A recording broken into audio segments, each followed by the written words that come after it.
day fire crews risk their lives to save others. 1, 2, 3.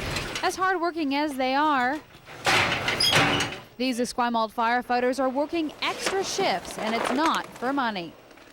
We're actually covering all Spencer's sick time. Spencer Robinson is a member of this tight-knit crew, but now he is noticeably absent. I was diagnosed with stomach cancer at the end of January, you know, for a 41-year-old firefighter who's in fairly decent shape. Yeah, it was a bit of a shock. What's even more shocking is that Robinson's sick days are not covered by WorkSafe. That's why these guys are helping their friend and colleague. Well, it's actually unreal, and it just goes to show the strength of character of the guys who are in this fire department. Firefighters are exposed to dangerous toxins while on the job. There is current legislation that does cover 7 types of cancer, but Stomach cancer is not one of the presumptive cancers, so the onus is upon us as a department to prove to WorkSafe that his cancer after 17 years is job-related. And Robinson's find is the main reason why members here have created a non-profit organization called F.A.C.E. It's Firefighters Against Cancerous Exposures. It's the small kitchen fires, car fires, dumpster fires that we attend to on a regular basis.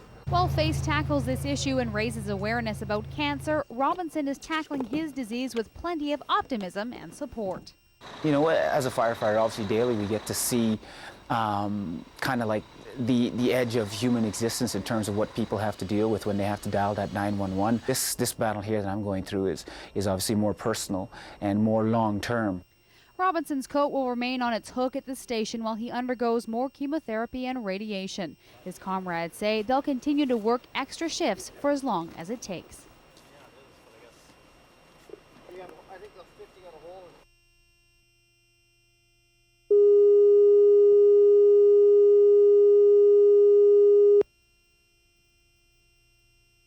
So are we switching back and forth here? Yeah. Suspended 85 feet above the city, 24 hours without sleep. It's a bit easier with a comrade. I talked to him earlier this morning. He's a little bit punchy from being awake all night, but hopefully we'll be able to bring him home. Don Roskally is the last of 4 firefighters taking a shift in the bucket with Woods to keep him company over the long hours. Sort of try and help keep him awake, which we did. The transfer takes place 9 stories up in the air.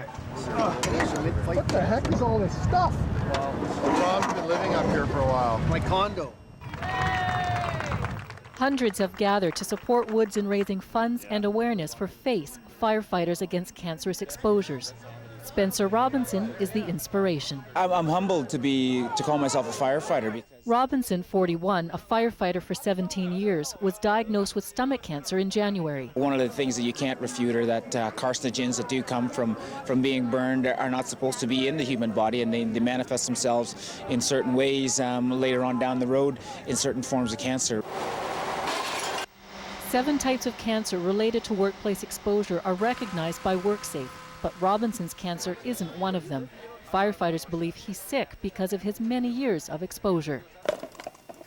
Firefighters have a much higher risk of contacting cancer than other occupations, so that's one of the things we want to impress upon the public here. There's inherent dangers in firefighting, the collapse of the building, the burning, the flames, but also there's the toxic chemicals that are lingering around after the fire. It's not just their lungs firefighters have to protect from chemicals. There's, contacts through the skin, the eyes, and the mouth are the most direct path into the body for some of the hazardous chemicals. And with big cases of brain cancer in firefighters, that's one of the highest that I'm aware of. Raising awareness of the risks firefighters face is what Tom Woods calls a good reason to spend 24 hours up in the air. Monies raised will go to the BC Cancer Foundation and the Firefighter Cancer Support Network.